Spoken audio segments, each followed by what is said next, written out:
یہ بندے یہ لکھنے والے عام لوگ ہیں. اور آپ بتائیں صحابہ کرام رضوان اللہ علیہم اجمعین کے بارے میں قرآن کیا کہہ رہا ہے؟ رضی اللہ عنہم ورضوا عنہ اولئک هم الراشدون اولئک هم المفلحون اولئک هم الفائزون. تو کیا کسی مؤرخ کو قرآن کے مقابلے میں قبول کیا جائے گا؟ کسی مورخ کو قرآن کے مقابلے میں قبول کیا جائے گا؟ بھائی ہمارے وہاں تو یہاں اتنے ادب احترام ہوتا ہے کہ آپ کی مسجد میں کوئی آدمی قرآن کے اوپر کوئی حدیث کی کتاب بھی رکھ لینا تو مولانا فوراً اٹھوا دیتے ہیں. بھائی قرآن کے اوپر حدیث کی کتاب بھی کتابوں کے مرتبے ہے، اوپر قرآن ہے، پھر حدیث ہے، پھر فقہ ہے، اور کتابیں نیچے آئیں گی، قرآن کے اوپر کوئی کتاب نہیں آئے گی. جب قرآن کے اوپر کسی کتاب کے رکھنے کی گنجائش نہیں ہے تو قرآن کے مقابلے میں ایک فرد کی لکھی ہوئی بات کو ماننے کی گنجائش کس طرح ہوگی؟ بلکہ ہمارے اکابر میں سے حضرت مولانا نور حسن بخاری صاحب رحمۃ اللہ علیہ وہ جملہ فرمایا کرتے تھے، فرماتے دیکھیں قرآن آسمانی کتاب ہے، قرآن سے پہلے 3 کتابیں تورات، زبور، انجیل، یہ آسمانی کتابیں ہیں یا نہیں؟ یہ اللہ کی طرف نازل کی ہوئی کتابیں تھی نا. آج تاریخ ہو چکی ہے لیکن ہمارا عقیدہ اور نظریہ تو یہی ہے کہ جس زمانے میں نازل ہوئی تھی برحق کتابیں تھی، تعلیمات برحق تھی، کتابیں برحق تھی. لیکن اگر کوئی بات تورات، زبور، انجیل میں ایسی آ جائے جو قرآن کے خلاف ہو، ہم اس کو مان لیں گے؟ بولے تورات، زبور، انجیل میں آنے والی بات قرآن کے خلاف آ جائے ہم قبول کریں گے؟ نہیں. حالانکہ کتابیں کس کی ہے؟ نازل شدہ ہے، اللہ کی طرف نازل شدہ ہے. آج تاریخ ہو چکی ہے جب تورات، زبور، انجیل میں آنے والی بات قرآن سے ٹکرا جائے ہم اس بات کو ماننے کے لیے تیار نہیں ہیں. تو جب تاریخ جو ایک فرد کی لکھی ہوئی ہے، ایک بندے کی لکھی ہوئی ہے، اس میں آنے والی بات صحابہ کے خلاف آ کر قرآن و سنت سے ٹکرا جائے اس کو ہم کیسے قبول کریں گے؟ اس چیز کو قبول نہیں کیا جائے گا. اور محدثین کا اصول ہے جب علم الحدیث کے اندر جب حدیث کی سند آتی ہے راویوں کو پرکھا جاتا ہے. امام بخاری رحمہ اللہ نے فلاں سے روایت نقل کی، اس نے اس سے نقل کی، اس نے اس سے نقل کی، چلتے چلتے صحابی کا نمبر آتا ہے، پھر صحابی کے بعد نبی اکرم صلی اللہ علیہ وسلم کا نمبر آتا ہے. جب آپ دیکھیں محدثین جب راویوں کے حالات کو دیکھتے ہیں تو چلتے چلتے سب راویوں کو پرکھ رہے ہوتے ہیں، راویوں کو چیک کر رہے ہوتے ہیں. لیکن جب بات صحابی کی آتی ہے یہاں محدثین صحابی کو چیک نہیں کرتے، راوی کو پرکھتے نہیں ہیں. کیوں؟ علامہ سخاوی رحمۃ اللہ علیہ 9ویں صدی ہجری کے آدمی ہیں، وہ فرماتے ہیں اس لیے یہ بعد والے راوی وہ ہیں ان کو ہم نے چیک کیا ہے، اور صحابہ وہ ہیں جن کو خود خدا نے چیک کیا ہے، خود مصطفیٰ نے چیک کیا ہے. جن کو خدا اور مصطفیٰ چیک کر لے بعد والوں کو ان کے چیک کرنے کی گنجائش نہیں ہے. ہم صحابہ کو عادل مانتے ہیں. کیوں؟ لتعدیل اللہ و رسولی، اس لیے کہ صحابہ کی عدالت کو اللہ نے بیان کیا، اللہ کے رسول نے بیان کیا. جب اللہ اور اس کے رسول نے ان کی عدالت کو بیان کر دیا ہے اب اس کے بعد کسی اور کی عدالت کو دیکھنے کی ضرورت نہیں. تو سیدنا امیر معاویہ رضی اللہ تعالیٰ عنہ کے مقام اور مرتبے کی پہلی وجہ کیا ہے؟ صحابی رسول ہے.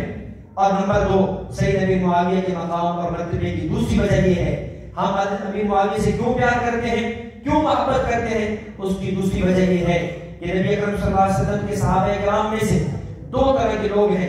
بعض وہ ہیں جن کا تعلق نبی کے ساتھ محض ایمان کا ہے، اور بعض وہ ہیں جن کا تعلق نبی کے ساتھ ایمان کا بھی ہے، ساتھ رشتہ خاندان کا بھی ہے. اور یاد رکھیں رشتہ ایمان کا ہو اصل تو یہی ہے، لیکن اگر رشتہ ایمان کے ساتھ رشتہ خاندان بھی نبی کے ساتھ جڑ جائے یہ نور علی نور ہے، یہ سونے پر سہاگا ہے.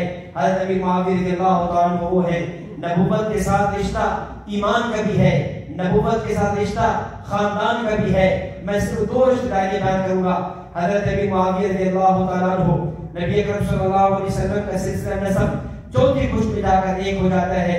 آپ صلی اللہ علیہ وسلم کے اجداد میں، دادوں میں، پردادوں میں ایک نام عبد مناف کا آتا ہے. عبد مناف کے 2 بیٹے ہیں، ایک کا نام ہے عبد الشمس اور ایک کا نام ہے ہاشم. اس ہاشم سے نبی اکرم صلی اللہ علیہ وسلم آئے اور اس عبد الشمس سے سیدنا امیر معاویہ رضی اللہ تعالیٰ عنہ آئے. تو سیدنا امیر معاویہ رضی اللہ تعالیٰ عنہ کا یہ نبوت کے ساتھ قرابت کا رشتہ اور یہ آپ کی عظمت اور فضیلت کی دلیل ہے. نمبر 2 حضرت امیر معاویہ کون؟ نبی اکرم صلی اللہ علیہ وسلم کے برادر نسبتی، نبی اکرم صلی اللہ علیہ وسلم کے برادر اللہ. اور یاد رکھیں بخاری کی روایت ہے، اللہ کے نبی نے فرمایا جب میں اپنی بیٹی کسی کو دیتا ہوں یا کسی کی بیٹی اپنے نکاح میں لاتا ہوں تو اللہ کے حکم سے ہوتا ہے، میں کسی کا داماد بنتا ہوں تو بھی حکم خدا ہوتا ہے، کوئی میرا داماد بنتا ہے تو بھی حکم خدا ہوتا ہے. امیر معاویہ رضی اللہ تعالیٰ عنہ کی بہن نبی کے گھر میں ہے، یہ حکم خدا ہے. اب آپ بتائیں حضرت امیر معاویہ رضی اللہ عنہ کو کتنا بڑا اعزاز حاصل ہے کہ نبی اکرم صلی اللہ علیہ وسلم کے برادر نسبتی ہیں، برادر اللہ ہیں. یہ آپ کی عصمت کی دوسری وجہ. نمبر 3 آپ کی عصمت کی تیسری وجہ یہ ہے کہ سیدنا امیر معاویہ رضی اللہ تعالیٰ عنہ نے جب اسلام قبول کیا، نبی اکرم صلی اللہ علیہ وسلم نے آپ پر اتنا اعتماد فرمایا کہ آپ کو کاتب وحی بنایا. کیا بنایا؟ کاتب وحی لکھنے والا بنایا، اپنا رازدار بنایا. اب یہ اس بات کی دلیل ہے کہ امیر معاویہ رضی اللہ تعالیٰ کا مقام اور مرتبہ کتنا ہے.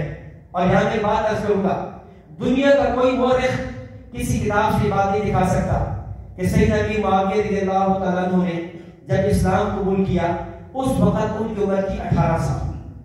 کتنی؟ 18 سال. فتح خیبر سن 7 ہجری میں ایک روایت کے مطابق اسلام قبول کیا اور 8 ہجری فتح مکہ کے موقع پر اس اسلام کا اظہار کیا. جیسے عباس رضی اللہ تعالیٰ عنہ نے غزوہ بدر کے موقع پر اسلام قبول کیا، بعد میں اظہار کیا. حضرت امیر معاویہ رضی اللہ تعالیٰ عنہ نے بھی 1 سال پہلے اسلام قبول کیا، 1 سال بعد اظہار کیا. اب خیبر سے پہلے جنگ بدر ہو چکی، جنگ احد ہو چکی، غزوہ خندق ہو چکا، یہ بڑی بڑی جنگیں ہو چکی ہیں. حضرت امیر معاویہ حضرت ابو سفیان رضی اللہ تعالیٰ کے بیٹے، اور اس زمانے میں ابو سفیان رضی اللہ تعالیٰ عنہ مسلمانوں کے خلاف لڑ رہے تھے. کوئی ایک کتاب بھی نہیں بتاتی، کوئی ایک روایت میں بھی کوئی بندہ نہیں دکھا سکتا کہ سیدنا امیر معاویہ اس زمانے میں تلوار لے کر مسلمانوں کے مقابلے میں آئے. حالانکہ بھی کافر تھے، اسلام نہیں قبول کیا تھا، لیکن اس زمانے میں بھی ان کا مسلمانوں کے خلاف آنا ثابت نہیں ہے. اس کی وجہ اور نقطہ کیا ہے؟ وجہ یہ ہے اللہ نے بعد میں جن ہاتھوں کو وحی کی کتابت کے لیے منتخب کرنا ہو ان ہاتھوں کو نبی کے مقابلے میں تلوار کے لیے لا سکتے. اس لیے اللہ رب العزت نے حضرت امیر معاویہ رضی اللہ عنہ کی اعزاز بخشا، آپ کاتب وحی ہیں، آپ وحی کی کتابت کرنے والے ہیں. اور نمبر 4 سیدنا امیر معاویہ کی مقام اور ادب اور احترام کی وجہ یہ ہے کہ نبی اکرم صلی اللہ علیہ وسلم نے آپ کو دعائیں دی ہیں. کیا دی ہیں؟ دعائیں دی ہیں. آج ہم میں سے کوئی آدمی کہتا ہے کہ میرے رزق میں برکت ہے، مجھے فلاں عالم کی دعا ہے، فلاں پیر کی دعا ہے، فلاں شیخ کی دعا ہے، مجھے میرے والدین کی دعا ہے، مجھے فلاں کی دعا ہے. لیکن قربان جاؤں سیدنا امیر معاویہ رضی اللہ تعالیٰ عنہ کے مقدر اور قسمت پر آپ کو دعا امام الانبیاء صلی اللہ علیہ وسلم کی ہے. اور پھر ایک دعا نہیں 6 دعائیں نبی اکرم صلی اللہ علیہ وسلم نے دی ہیں. اٹھائیے امام احمد بن حنبل رحمۃ اللہ علیہ کی مسند احمد اور امام بصری رحمۃ اللہ علیہ جن کا قصیدہ بردہ شریف ہے، ان کے اتحاف و خیرۃ المہرہ، ان دونوں حضرات نے اپنی کتاب میں ایک حدیث نقل کی ہے. اس حدیث کے راوی حضرت عباس بن ساریہ رضی اللہ تعالیٰ عنہ ہے. حضرت عباس بن ساریہ کہتے ہیں رمضان کا مہینہ ہے، تہجد کا وقت ہے، سحری کا وقت ہے. نبی اکرم صلی اللہ علیہ وسلم فرماتے ہیں اے صحابہ حلموا الی الغداء المبارک، آؤ مبارک کھانے کی طرف. سحری کا کھانا بڑا مبارک ہوا کرتا ہے، بڑا بابرکت ہوتا ہے. اے میرے صحابہ اس بابرکت کھانے کی طرف آؤ. اور اس کے بعد نبی اکرم صلی اللہ علیہ وسلم نے فرمایا اللہم علم معاویہ الکتاب والحساب وقہ العذاب. اے اللہ میرے معاویہ کو کتاب کا علم دے، اے اللہ میرے معاویہ کو حساب کا علم دے، اے اللہ میرے معاویہ سے کوئی خطا ہو جائے، کوئی غلطی اور لغزش ہو جائے تو اس کو معاف فرما دے. اور امام ترمذی رحمۃ اللہ علیہ نے 2 اور دعاؤں کا اضافہ کیا، فرمایا اللہم اجعلہ ہادیا مہدیا. اے اللہ میرے معاویہ کو ہادی بنا، اے اللہ میرے معاویہ کو مہدی بنا. امام طبرانی نے المعجم الکبیر میں ایک اور دعا کا اضافہ کیا اللہم مکن لہ فی البلاد. اے اللہ میرے معاویہ کو شہروں کی حکومت عطا فرما، میرے معاویہ کو ملکوں کی حکومت عطا فرما. حضرت امیر معاویہ وہ ہیں جن کو نبی نے ایک نہیں 6 دعائیں دی ہیں، اور وہ دعائیں بھی کب؟ رمضان کا مہینہ ہے، مسجد نبوی ہے، سحری کا وقت ہے، تہجد کا وقت ہے، قبولیت کا وقت ہے، اس وقت نبوت کی زبان سے سیدنا امیر معاویہ رضی اللہ تعالیٰ عنہ کے حق میں ایک نہیں 6 دعائیں نکل رہی ہیں۔ اے اللہ معاویہ کو کتاب کا علم دے، حساب دے، اس کے گناہوں کو معاف فرما دے، اس کو حکومت ملکوں اور شہروں میں حکومت عطا فرما، معاویہ کو ہادی اور مہدی بنا۔ میرے دوستو ایک نکتہ عرض کرنے لگا ہوں، قرآن و سنت کا مطالعہ بتاتا ہے اگر نبی کسی کے بارے میں دعا مانگے اور وہ دعا اس کے لیے مناسب نہ ہو، اس کے شایان و شان نہ ہو، یا نبی کے لیے وہ دعا مفید نہ ہو، اللہ وحی میں اتار کر جبرائیل کو بھیج کر نبوت کو فوراً منع فرما دیتے ہیں۔ اے میرے محبوب آپ کے لیے دعا کرنا مناسب نہیں ہے۔ اٹھائیے سورۃ التوبہ 10واں پارہ، عبداللہ بن ابی منافق کے لیے نبی استغفار کرتے ہیں، جبرائیل وحی لے کر آ جاتے ہیں، استغفر لهم او لا تستغفر لهم ان تستغفر لهم 70 مرہ فلن یغفر اللہ لهم۔ اے میرے محبوب آپ اس کے لیے 1 دفعہ نہیں 70 دفعہ بھی استغفار کریں، آپ کا خدا اس کو معاف نہیں کرے گا۔ میرے محبوب ولا تصلی علی احد منهم ولا تصلی علی، ان کے اوپر ان کا جنازہ بھی نہیں پڑھنا، ان کے لیے دعا مغفرت بھی نہیں کرنی، اور ولا تقم علی قبر، آئندہ ان کی قبر پر بھی کھڑے نہیں ہونا۔ اللہ رب العزت نبوت کو منع فرما دیتے ہیں۔ اسی طرح صحیح مسلم کی روایت، نبی اکرم صلی اللہ علیہ وسلم نے ایک موقع پر 3 دعائیں مانگی، اللہ نے 2 دعائیں قبول فرما لی، تیسری دعا کو رد کر دیا۔ اللہ کے نبی نے دعا مانگی یا اللہ میری امت پہ اجتماعی عذاب نہ آئے، اللہ نے فرمایا ہے میرے محبوب ہم نے آپ کی دعا کو قبول کر لیا۔ اللہ کے نبی نے دوسری دعا مانگی یا اللہ میری امت پر 60 سالی کا عذاب نہ آئے، فرمایا میرے محبوب ہم نے آپ کی دعا کو قبول کر لیا۔ اور تیسری دعا مانگی یا اللہ میری امت میں اختلافات نہ ہوں، فرمایا نہیں میرے محبوب یہ دعا ہم قبول نہیں کرتے۔ ان قرآن اور حدیث کو ملانے سے یہ بات ثابت ہوئی جو دعا اللہ قبول نہ کرنا چاہے، جو دعا اللہ رد کرنا چاہے، اللہ جبرائیل کو بھیج کر فوراً مطلع فرما دیتے ہیں۔ اور اللہ رب العزت نے نبی اکرم صلی اللہ علیہ وسلم نے سیدنا امیر معاویہ کے حق میں 1 نہیں 6 دعائیں مانگی ہیں۔ اگر حضرت امیر معاویہ کے بارے میں کوئی ایسی بات ہوتی کہ جس سے اللہ کو یہ دعائیں قبول نہ کرنا ہوتی، فوراً جبرائیل کو بھیج کر اللہ کے نبی کو منع فرما دیتے، اے میرے محبوب امیر معاویہ کے حق میں یہ دعائیں نہ کرنا۔ اللہ کا منع نہ کرنا، نبی کا دعائیں مانگنا اس بات کی دلیل ہے کہ اللہ رب العزت نے حضرت امیر معاویہ کو ہادی بھی بنایا، حضرت امیر معاویہ کو مہدی بھی بنایا، حضرت امیر معاویہ کو ملکوں اور شہروں کی حکومت بھی دی ہے، اور حضرت امیر معاویہ رضی اللہ تعالیٰ عنہ کو کتاب کا حساب کا علم بھی دیا ہے۔ اور چھٹی دعا وقت عذاب قیامت کا دن ہوگا، حدیث میں آتا ہے یبعث اللہ لہ نورا، اللہ ایک نور ایک چادر پہنائیں گے، نور کی چادر ہوگی جس کے ذریعے امیر معاویہ رضی اللہ تعالیٰ عنہ خبر میں اٹھیں گے اور میدان محشر میں جا پہنچیں گے۔ سبحان اللہ سبحان اللہ۔ تو معلوم یہ ہوا سیدنا امیر معاویہ وہ عظیم شخصیت ہے، وہ مقام حاصل ہے کہ اللہ کے نبی ان کے حق میں دعائیں مانگ رہے ہیں، اور 1 نہیں 6 دعائیں مانگی جا رہی ہیں۔ آج ہم کتنی خوش ہوتے ہیں، فلاں بندہ عمرے پہ گیا ہے اس نے میرے لیے دعا مانگی ہے، روزے کے سامنے دعا مانگی ہے، رمضان میں دعا مانگی ہے، تہجد کے وقت دعا مانگی ہے۔ دیکھیں کتنے بڑے فضائل، اور پھر دعا بھی کس کی زبان سے؟ بولے دعا کس کی زبان سے؟ امام الانبیاء صلی اللہ علیہ وسلم کی زبان سے دعا مانگی جا رہی ہے۔ اور آخری وجہ 5ویں وجہ میں عرض کروں گا، حضرت امیر معاویہ رضی اللہ تعالیٰ عنہ کے مقام اور مرتبے کی یہ ہے کہ اللہ رب العزت نے جو مشن نبوت کی جو تکمیل تھی، اس کا جو مقصد تھا وہ سیدنا امیر معاویہ رضی اللہ تعالیٰ کے دور میں پورا کیا۔ جو بات میں نے یہاں سے شروع کی تھی نا عقیدہ کلکوثر سے، کہ اللہ تعالیٰ فرماتے ہیں هو الذی ارسل رسولہ بالہدی ودین الحق لیظہرہ علی الدین کلہ، ہم نے آپ کو دین دیا، کیوں؟ ہم آپ کے دین کو سارے دینوں پر غالب کر دیں۔ آپ کے دین کا غلبہ ہوگا، اسلام کا غلبہ ہوگا۔ غلبے کا کیا مطلب؟ غلبے کا مطلب یہ ہے کہ ایک چیز کا نصف نکالیں، آدھا بنائیں تو ایک پلڑا بھاری ہو جائے۔ مثال کے طور پہ اب جو ہماری سائنس ہے، فلکیات والے قطر، زمین کا جو قطر معلوم کرتے ہیں، وہ بتاتے ہیں کہ زمین کا جو قطر ہے 1 کروڑ 20 لاکھ مربع میل ہے۔ 1 کروڑ 20 لاکھ مربع میل ہے. اب اس 1 کروڑ 20 لاکھ کا جو نصف ہے وہ بنتا ہے 60 لاکھ. اب غلبے کا معنی یہ ہے کہ 61 لاکھ مربع میل پر اسلام ہو اور 59 لاکھ پر اسلام نہ ہو تو اسلام کا کیا ہوگا؟ غلبہ ہو جائے گا. ہم امیر معاویہ رضی اللہ عنہ کے دور کو دیکھتے ہیں. سیدنا امیر معاویہ کے دور میں اسلام کا غلبہ کتنا ہے؟ 64 لاکھ مربع میل پر. کتنا؟ 64 لاکھ شکر ہو گیا نا تو غلبہ ہو گیا. 64 لاکھ 65 ہزار مربع میل تک اللہ نے اسلام کو غلبہ دیا. اور یہ غلبہ سیدنا امیر معاویہ رضی اللہ عنہ کے دور میں ہوا. مشرکین مکہ نے کیا کہا تھا کہ اس نبی کی اولاد گئی, 3 بیٹے فوت ہوئے, دین ختم ہو جائے گا, نبی کا مشن ختم ہو جائے گا, نبی کا نام لے گا کوئی نہ ہوگا.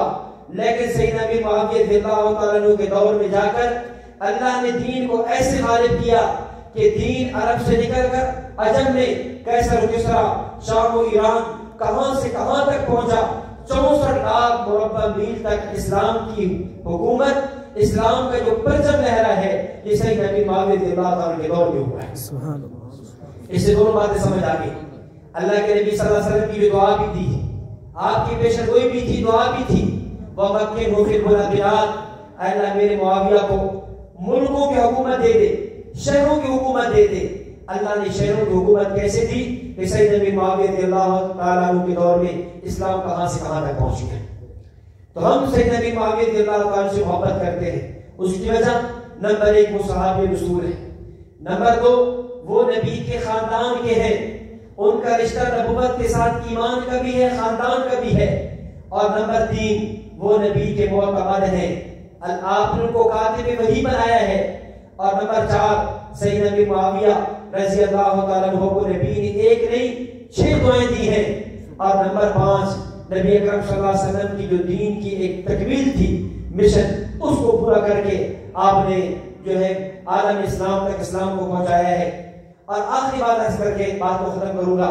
عام طور پر آج ایک ہی بات کو پیش کر کے سیدنا امیر معاویہ رضی اللہ تعالیٰ عنہ کی خدمات پر پانی پھیرنے کی کوشش کی جاتی ہے, ان کی شخصیت کو مجروح کرنے کی کوشش کی جاتی ہے, اور کہا یہ جاتا ہے کہ انہوں نے سیدنا امیر مرتضیٰ رضی اللہ تعالیٰ عنہ سے جنگ کی, سیدنا امیر مرتضیٰ سے وہ لڑے, جنگ ہوئی. یاد رکھنا میرے دوستو, صحابہ کرام کی آپس میں جو جنگیں ہیں, علماء کرام نے, صوفیاء سلف صالحین نے اس کو منازعات کا نام نہیں دیا, مشاجرات کا نام دیے. کیا نام دیے؟ مشاجرات کا. مشاجرات کا معنی کیا ہوتا ہے؟ مشاجرہ کہتے ہیں درخت کی ٹہنیوں کا, ایک ہی درخت کی ٹہنیوں ہوا چلے اور ٹہنی آپس میں گتھا گتھا ہو جائے, اس کو مشاجرہ کہتے ہیں. حضرت امیر معاویہ رضی اللہ تعالیٰ عنہ سیدنا امیر مرتضیٰ کے مابین جو جنگیں ہوئی, منافقین کے ساتھ سے, سبعید ٹٹولے کے ساتھ سے, ان جنگوں کی بنیاد پر یہ جنگیں ہوئی, اور اس پر جو ہے آپس میں تلواریں مل گئی, گتھا گتھا ہو گئی. اب اس بنیاد پر جو ہے لوگ امیر معاویہ رضی اللہ تعالیٰ بیان کرتے ہیں, حالانکہ جہاں یہ بات ہے وہاں اللہ کے نبی صلی اللہ علیہ وسلم کی پیشن گوئی موجود تھی. آپ صلی اللہ علیہ وسلم 30-35 سال پہلے فرما چکے تھے اپنے بیٹے حسن کے بارے میں, نواز حسن کے بارے میں, ان ابنی ھذا سید لعل اللہ ان یصلح بین فئتین عظیمتین, کہ میرا بیٹا سردار ہے, اللہ اس کے ذریعے 2 عظیم جماعتوں کے درمیان صلح کرائیں گے. کیا کریں گے؟ 2 عظیم مسلمان جماعتیں. اب 2 عظیم جماعتیں کون سی تھی؟ ایک جماعت حضرت امیر مرتضیٰ کی تھی, ایک جماعت حضرت امیر معاویہ رضی اللہ تعالیٰ عنہ کی تھی. اور اللہ کے نبی صلی اللہ علیہ وسلم دونوں جماعتوں کیا فرما رہے ہیں؟ عظیم فرما رہے ہیں. فئتین عظیمتین, مسلم کے الفاظ من المسلمین, دونوں جماعتیں لڑیں گی, لڑنے کے باوجود مسلمان بھی ہوں گی, عظیم بھی ہوں گی. یہ کیا ہے؟ حدیث ہے, اللہ کے نبی فرما رہے ہیں. اس کا مطلب یہ ہے ان جنگوں کی بنیاد پر صحابہ پر تعامل تشریح کرنا. مصنف ابن ابی شیبہ, امام بخاری کے استاد ہے, اس میں روایت موجود ہے. حضرت علی سے پوچھا گیا, علی مرتضیٰ حضرت امیر معاویہ کے جو جنگ کے اندر جو لوگ شہید ہوئے, جو قتل ہوئے, ان کا کیا بنے گا؟ سیدنا امیر مرتضیٰ رضی اللہ عنہ نے جواب دیا, قتلانا و قتلاہم فی الجنہ, ہمارے مقتولین وہ بھی جنت میں ہیں, سیدنا امیر معاویہ رضی اللہ عنہ کے مقتولین وہ بھی جنت میں ہیں. اور پھر سیدنا امیر مرتضیٰ اور سیدنا امیر معاویہ کا محبت اور پیار اس حد تک علامہ ابن کثیر دمشقی شافعی رحمۃ اللہ علیہ آج سے 700 سال پہلے کے بزرگ ہیں، انہوں نے البدایہ والنہایہ میں، جس کا اردو ترجمہ تاریخ ابن کثیر کے نام سے ہوا ہے، ایک روایت نقل کی جب یہ جنگیں ہوئی، اس کے بعد شاہ روم کے بادشاہ نے سیدنا امیر معاویہ رضی اللہ تعالیٰ عنہ کی طرف خط لکھا اور یہ کہا ہے امیر معاویہ، ہمیں پتہ چلا ہے آپ کے اور علی کی لڑائی ہوئی ہے، اگر ہماری فوج کی ضرورت ہو، ہماری امداد کی ضرورت ہو، وہ آپ کے لیے حاضر ہے۔ تو سیدنا امیر معاویہ رضی اللہ تعالیٰ نے جواب پر خط لکھا، وہ خط کے الفاظ علامہ ابن کثیر دمشقی شافی نے البدایہ والنہایہ میں نقل کیے، علامہ ذہبی نے تاریخ الاسلام میں نقل کیے۔ حضرت امیر معاویہ نے جواب دیا، یا لعین، اے لعین، اور ایک کتاب میں آتا ہے یا کلب الروم، اے رومی کتے، خبردار اگر تو نے آئندہ ایسی بات کرنے کی جرت کی، تو نے ہمت کی، میں اور معاویہ آپس میں بھائی بھائی ہیں، میں اور علی آپس میں بھائی ہیں، بھائیوں کا آپس میں اختلاف ہو جایا کرتا ہے، اگر تو نے ایسی بات کی، لئن لم تنتهِ إلى بلادك لأضيقن عليك الأرض بما رحبت، اگر تو اس بات سے باز نہ آیا، یاد رکھنا میں تیرے اوپر زمین کو تنگ کر دوں گا، اور قسطنطینیہ جیسا تیرا شہر اس پر میں حملہ کر کے اس کو میں کالا بنا کے چھوڑوں گا۔ اب آپ بتائیں کس حد تک آپس میں دونوں حضرات کا پیار ہے، دونوں حضرات کی محبت ہے، لیکن ان محبت کے واقعات کو بیان نہیں کیا جاتا اور صرف اسی کو بیان کیا جاتا ہے۔ اگر حضرت امیر معاویہ اور علی کے درمیان کوئی ضرورت ہوتی، محبت نہ ہوتی، دشمنی ہوتی، علی کا بیٹا حسن وہ کبھی بھی حضرت امیر معاویہ رضی اللہ تعالیٰ عنہ کے ساتھ صلح نہیں کرتا۔ آج ہم میں سے کوئی ایسا نہیں کرتا کہ ہمارا باپ کسی سے لڑے اور بیٹا صلح کر لے۔ حضرت حسن رضی اللہ تعالیٰ عنہ کا صلح کرنا اس بات کی دلیل ہے، وہ سمجھتے تھے اللہ کے نبی کی پیشن گوئی تھی وہ پوری ہوئی ہے، کچھ اس کے اندر حکمتیں تھی، کچھ مسئلے تھی وہ پوری ہوئی ہے۔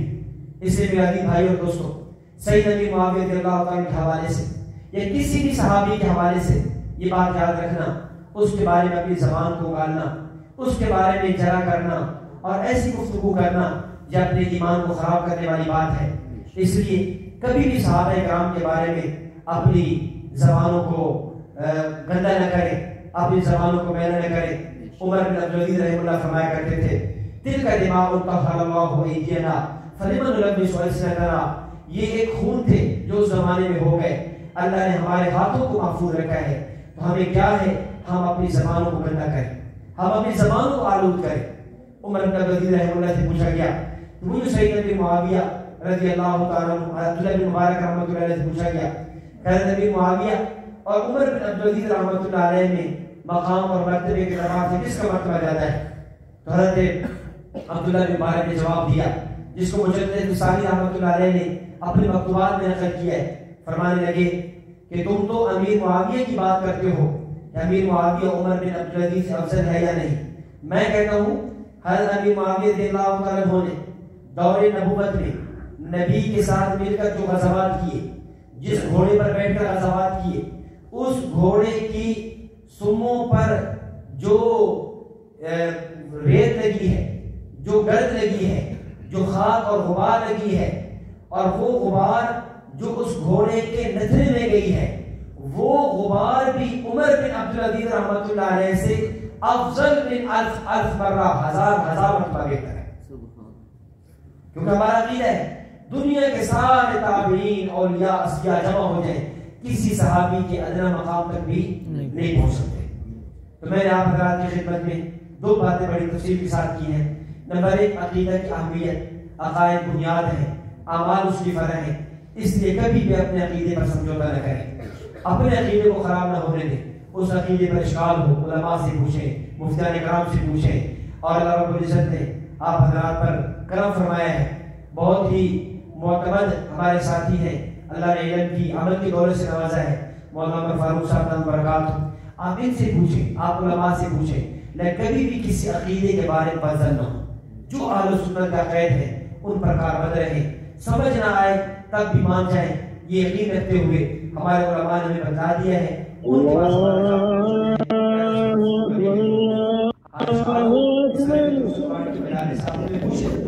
اور دوسری بات سیدنا امام رضی اللہ عنہ کے حوالے سے، چونکہ آج ان کی ذات کو بہت اچھالا جاتا ہے، ان کی